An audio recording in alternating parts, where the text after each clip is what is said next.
In February 1959, 9 experienced hikers ventured into the northern Ural Mountains of Russia.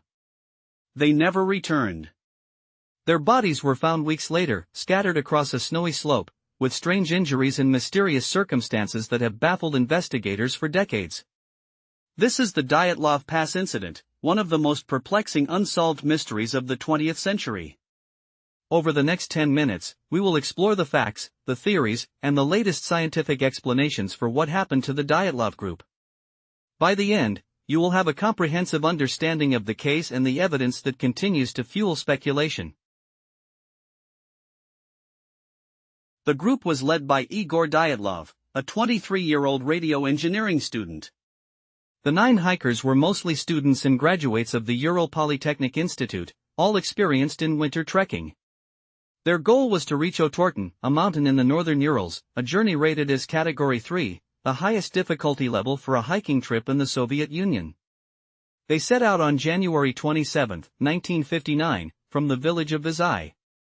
The team included Igor Dyatlov, Zinaida Kolmogorova, Rustam Slobodin, Yuri Doroshenko, Yuri Krivonishenko, Nikolai Thibeaux-Brignoles, Alexander Kolevatov, Ludmila Dubinina, and Alexander Zolotaryov.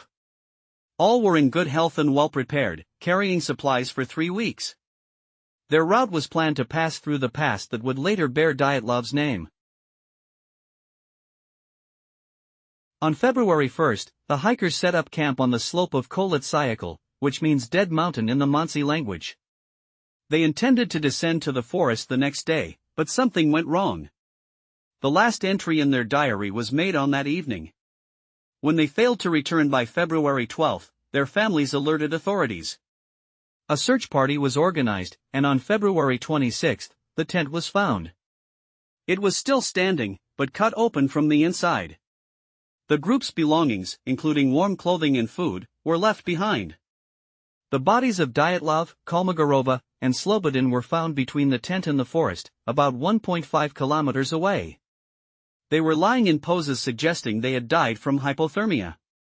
The other 6 were found later, with bizarre injuries. Krivonishenko and Doroshenko were under a cedar tree, with burns and fractures. Thibeaux-Brignoles, Dubinina, Kolevatov, and Zolotaryov were found in a ravine, with severe internal injuries, including a fractured skull and missing eyes and tongue.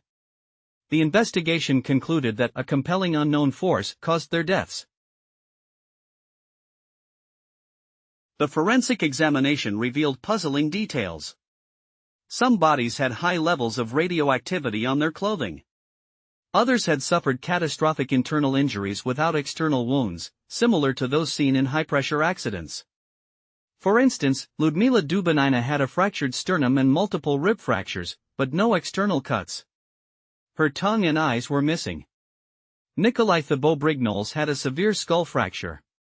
The hikers' clothes were also found to have orange skin discoloration, and some had been wearing clothing that belonged to others, suggesting confusion or sharing of garments. The autopsy reports noted that the injuries could not have been caused by humans or animals. The official investigation was closed in May 1959, with the cause listed as an unknown natural force.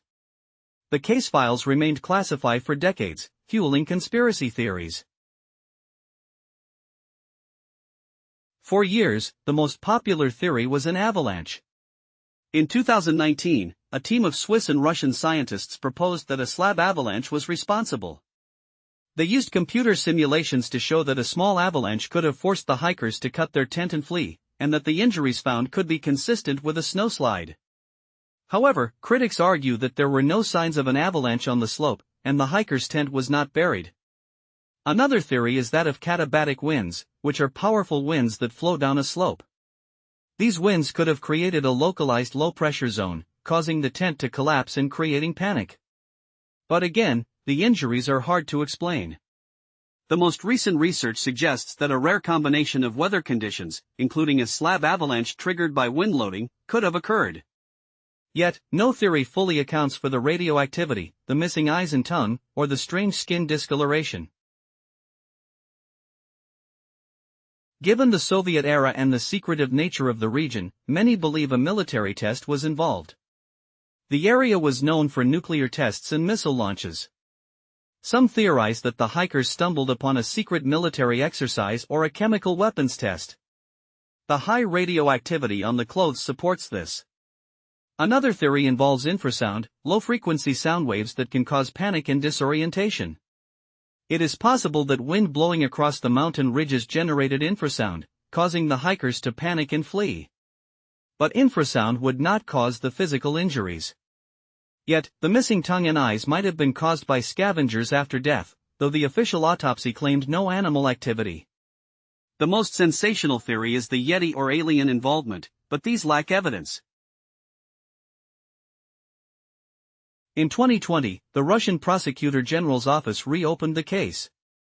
The investigation concluded that an avalanche was the most likely cause, but they acknowledged that the exact circumstances remain unclear. They stated that the hikers died from hypothermia and injuries sustained while fleeing the tent. However, the radioactivity and some injuries remain unexplained. In 2021, a team of Swiss and Russian scientists published a paper demonstrating that a slab avalanche could have been caused by wind loading and that the hikers' injuries matched avalanche trauma. They also suggested that the missing eyes and tongue could be due to scavengers or decomposition that went unrecorded. Despite these efforts, many questions remain. The Dyatlov Pass incident continues to captivate because it challenges our understanding of nature and human behavior. The Dyatlov Pass incident remains an unsolved mystery, a story of 9 young hikers who met a tragic end in the remote wilderness. While science has offered plausible explanations, no single theory has been universally accepted. The combination of strange injuries, radioactivity, and the hikers' desperate flight from their tent continues to spark debate. Perhaps the truth will never be fully known, but the legend of Dyatlov Pass will endure, a testament to the power of nature and the limits of human comprehension. Thank you for joining us on this exploration. If you found this video informative, please like, share, and subscribe for more intriguing mysteries.